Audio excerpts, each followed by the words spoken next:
Hello बच्चों, आप सब कैसे हो। मैं हूँ शैली शर्मा, आपकी टीचर और आपकी सबसे अच्छी दोस्त।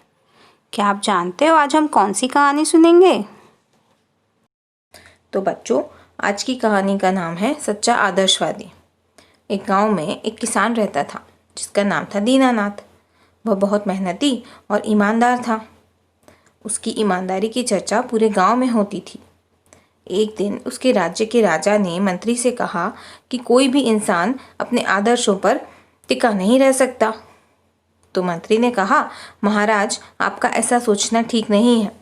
बहुत से ऐसे लोग हैं जो भूख से मर जाएंगे मगर अपने आदर्शों से नहीं हटेंगे। तो राजा ने कहा, मैं ऐसा नहीं मान सकता, मैं अपनी बात सिद्ध कर सकता हूँ।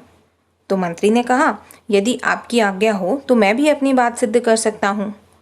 तो दोनों ने अपनी अपनी बात सिद्ध करने का निर्णय लिया। राजा ने मंत्री से कहा कि क्या तुम किसी ऐसे व्यक्ति को जानते हो जो ईमानदारी की मिसाल हो। तो मंत्री ने कहा, हाँ महाराज, हमारे राज्य का एक किसान दीनानाथ ईमानदारी की मिसाल है, क्यों ना उसी की परीक्षा ली जाए। तो मंत्री ने राजा से कहा कि यदि दीनानाथ परीक्षा में खरा ना उतरा तो आपकी बात सच साबित हो जाएगी। फिर राजा और मंत्री दोनों ने दीनानाथ के खेत में एक सोने के सिक्के से भरा हुआ घड़ा गड़वा दिया। अगले दिन जब दीनानाथ खेत में हल जोत रहा था तो अचानक उसके हल की नोक किसी कठोर चीज से टकराई। उसने झुककर मिट्टी हटाई तो उसे सोने का कलश नजर आया। दीनानाथ ने ध्यान से देखा तो कलश में सोने के सिक्के और एक हीरे की अंगूठी भी थी। गरीब दीनानाथ के लिए यह कलश किसी बड़े खजाने से कम नहीं था। दीनानाथ तुरंत उस कलश को लेकर राजा के दरबार में हाजिर हो गया। राजा उसकी ईमानदारी देखकर भौचक्का रह गया। आखिर दीनानाथ ने राजा की बात को गलत सिद्ध कर ही दिया। परंतु इस पर राजा बहुत खुश हुआ। उसने दीनानाथ को 1000 सोने के सिक्के इनाम में देने चाहे, लेकिन दीनानाथ ने मना कर दिया।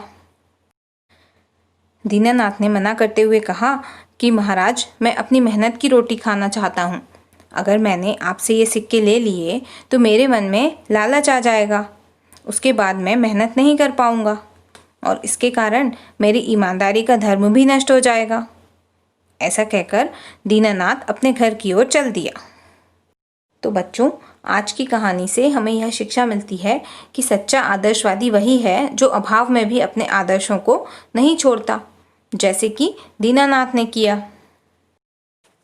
तो आपको ये कहानी कैसी लगी, आप मुझे कमेंट करके ज़रूर बताना और इस कहानी के बारे में अपने फ्रेंड्स को भी ज़रूर बताना।